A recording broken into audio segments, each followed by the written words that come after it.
रतन और मोहन दो भाई एक छोटा सा गांव में रहते थे।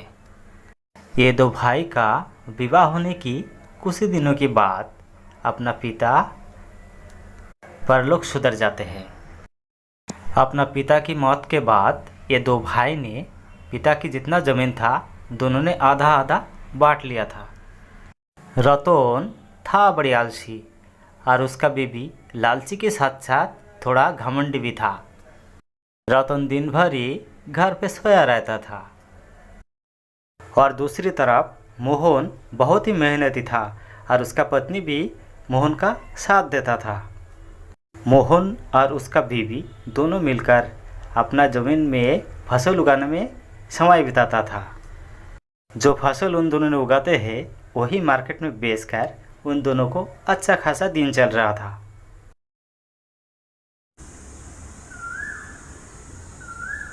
अरे भाई, दिन भर घर में सो सोकर अपना ज़िंदगी बर्बाद क्यों कर रहा है? बाप का जितना ज़मीन था वो तो हम दोनों ने बांट लिया, उसमें फसल उगा, अच्छा खासा दिन चलेगा। मुझे किसी की सलाह देने की ज़रूरत नहीं है। मुझे क्या करना है और क्या नहीं करना है मुझे सब कुछ पता है। और भाई साहब, मेरा पति क्या करेगा क्या नहीं करेगा तुम कौन होते हो बोलने वाला? ये तुम क्या कह रही हो? मेरा भाई है ये, मैं इसका बुरा भला नहीं देखेंगे तो कौन देखेगा? भाई था, अभी नहीं है। ज़मीन के बंटवारा के साथ साथ भाई भी चला गया आपसे। हम लोग क्या करेंगे क्या नहीं करेंगे हम लोग को ही सोचने दो। हमारी संसार में आके आप अगर टांग ना अड़ाए तो ये अच्छा है।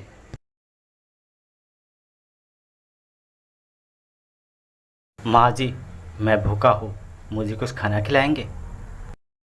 इतना हट्टे कट्टे तो हो, काम क्यों नहीं कर लेते? इस तरह भीख मांगते हुए शर्म नहीं आती?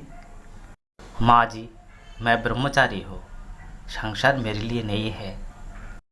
और नहीं तो क्या, ये सब काम ना करने की बहाने है आप लोगों की।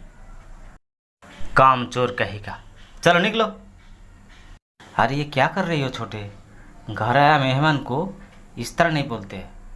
चलिए बाबा जी, अब मेरे घर चलिए, मैं आपको खाना खिलाता हूँ। माँ जी, खाना खा के पेट के साथ साथ मन भी भर गया मेरा। मैं तुम्हें कुछ देना चाहता हूँ, मांगो, क्या चाहिए तुम्हें? क्या मांगो पापा, ऐसे ही तो हम दोनों खुश हैं और आपको भोजन जो करवाया तो अपना सारी मांगे पूर्ण हो गई। फिर भी बेटी, मुझे तुम्हें कुछ देने के लिए मन कर रहा है। तो फिर ठीक है, आपके मन में जो आए वो दे दीजिए। ये ले बेटी, ये हंडा तो रख ले। इस हंडे पे जो तुम मांगोगे वो तुम्हें मिल जाएगा। अब मैं चलता हूँ बेटी। फिर उन दोनों ने उस हंडे से जो चाहिए था वो मांगकर दूसरों की मदद पे लगा देते हैं। अरे भाई, सुना है मोहन की पत्नी ने हर गरीबों को कुछ ना कुछ दान में दे रहे हैं। हाँ भाई, सुना है मोहन के घर में कौन ब्रह्मचारी बाबा आए थे जिसको मोहन की बीवी ने खाना खिलाया और उसी से प्रसन्न होकर उस बाबा ने उसे एक हांडा दान में देके गए। उस हांडे से जो मांगोगे वही निकलता है और उसी हांडे की मदद से मोहन ने सबका कुछ ना कुछ बांट रहे हैं। अरे भगवान, सुना कि मेरे भैया को किस ब्रह्मचारी बाबा ने दान में एक हांडा देके गए क्योंकि मेरी भाभी ने उसको खाना जो खिलाए थे। हाँ हाँ, मुझे मालूम है, वो तो पहले मेरे पास ही आया था, मैंने उनको खाना नहीं खिलाया, भगा दिए थे। लेकिन लगता है मुझसे गलती हो गई। चलो उस साधु बाबा को ढूंढते हैं। बाबा, हमें माफ़ कर दीजिए, हमसे बड़ी भूल हो गई है, हमने आपका पैसा ना नहीं। कृपया आप कभी भी आके मेरे घर पे खाना खा लीजिए। उसका कोई ज़रूरत नहीं है बेटी, तुमने अपना गलती माना, उसी से मेरा मन खुश हो गया। ये लो बेटी, एक हंडा तुम भी रख लो। आखिर हमें भी जादुई हंडा मिल गए। अरे अब तो हमें किसी चीज़ की कमी नहीं रहेगी। मन में जो भी आया इस हंडे से मांग लूँगी। पहले क्या मांगू, क्या मांगू, क्या मांगू? हाँ, अच्छा तो जादुई हंडा, तुम हमको रसगल्ला खिलाओ। जब भी बोलते हैं तो उस हंडे से सिर्फ पत्थर ही निकलते हैं।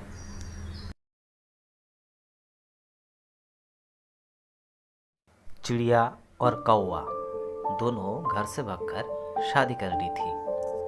अब वो दोनों गांव से बहुत दूर आकर अपना घर बसाने का सोच रहा था। चिड़िया, ये जगह कितना शांत और सुंदर है, क्यों ना हम दोनों यहीं पे अपना घर बसा लेते हैं।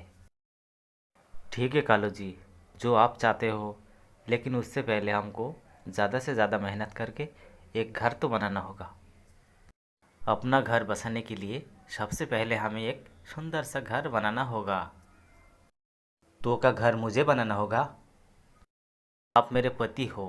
पति का पहला कर्म यह है कि अपना पत्नी के लिए एक सुंदर सा घर बनाए, जिस घर में पति पत्नी दोनों मिलकर एक खुशहाल सी ज़िंदगी गुजर सके। लेकिन चिड़िया, मुझे तो घर बनाना आता ही नहीं है। तो फिर तुम एक काम करो, कुछ मजबूत लकड़ियाँ लेके आओ और मैं सूखे घास की तिनके लाता हूँ। तो चिड़िया जाता है सूखे घास की तिनके लाने, और उसे वो आसानी से मिल भी जाता है। चिड़िया सूखे घास को चोंच में लेकर वापस आ जाते हैं। कालू जी नहीं आया अभी तक, पता नहीं मजबूत लकड़ी लाने कहाँ चली गए। चिड़िया कालू के इंतज़ार में बैठे रहते हैं।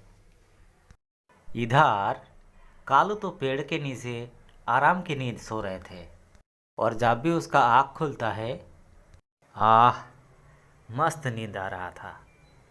लेकिन शाम तो होने को आया, चिड़िया हमारी इंतज़ार कर रही होगी। मजबूत लकड़ी भी अभी तक नहीं ढूंढा। अरे कहाँ गए थे आप, आने में इतना देर कर दी। चिड़िया, बहुत थक गया हूँ मैं, सारा जंगल ढूंढकर भी मजबूत लकड़ी कहीं पर भी नहीं मिली। नहीं मिला तो वापस आ जाते, इतना देर करने की क्या ज़रूरत थी। मुझे तुम्हारे लिए लकड़ियाँ जो लाना था। कोई बात नहीं, तुम जल्दी से जाओ, कहीं से कार्पास लेके आओ, और ध्यान रखना काम बहुत बाकी है और समय बिल्कुल भी नहीं है। मैं सूखे पत्ते को इकट्ठे करता हूँ, उसका चिंता तुम ना करो। मैं यूँ गया और यूँ आया। फिर कौवा जाके कार्पास के ऊपर सो जाते हैं। अरे वाह, बहुत मज़ा आ रहा है, ये तो बहुत नरम है, थोड़ा उछल कर देखते हैं। वाह वाह वाह वाह, कितना नरम है, थोड़ा सो जाते हैं। इधर चिड़िया कालू के इंतज़ार में देर तक बैठे रहते हैं। रात हो गई है, फिर भी मेरे पति नहीं आ रहा है, अब मैं क्या करूं? चिड़िया मन ही मन में भगवान को बोलते हैं, ये भगवान, मेरे पति जहाँ भी हो सही और सुरक्षित अब मेरे पास भेज देना। अब तो रात हो गई है, मैं यहीं पे रात गुजार लेती हूँ, फिर सुबह जाएंगे उसे ढूंढने।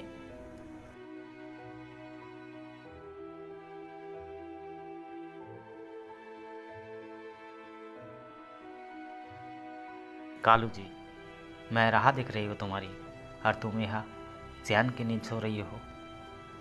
क्या करूँ चिड़िया, तुम्हारे बारे में सोचते सोचते मुझे नींद आ गई थी, और अच्छा खासा सपना भी देख रहे थे हम। चलो दोनों कापस लेकर चलते हैं। आप कालू जी, तुम्हें अगर घर बनाना नहीं आता तो जाओ कुछ खाने का इंतज़ाम करो। ये कैसी बातें कर रही हो चिड़िया, तुम मेरी पत्नी हो, मैं तुम्हें छोड़कर कैसे जा सकता हूँ? मुझे तुम्हारी मदद जो करना है। तुम्हें अगर भूख लगा है तो मैं जाता हूँ।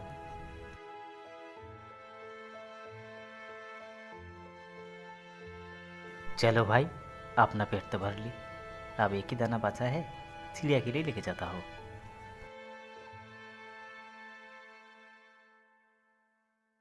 अरे वाह चिड़िया, घर तो तुमने बहुत ही अच्छा बना लिया।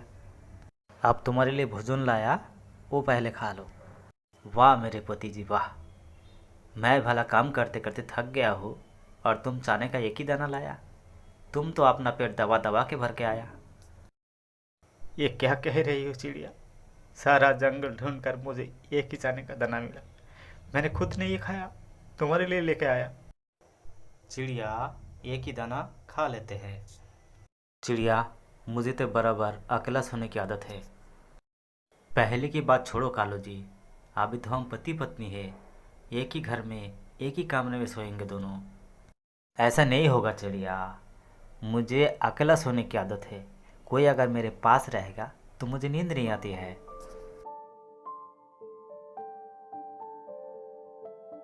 रात को मैं सो जाता हूँ, दिन में तुम सो लेना।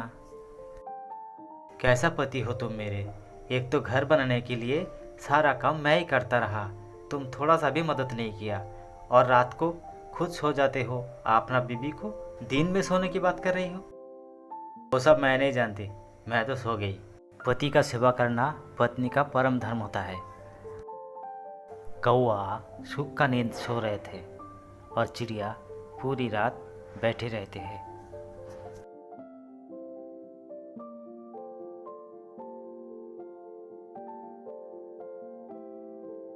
लो चिड़िया, सुबह हो गई, अब सारा दिन ये घर तुम्हारा है।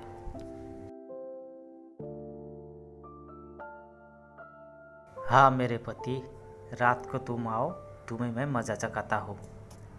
फिर कौवा जब रात को आकर सोता है,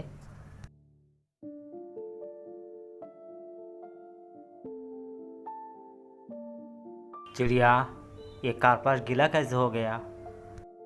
मैंने इस कारपास को धो दिया था। पति का सेवा करना पत्नी का परम धर्म होता है।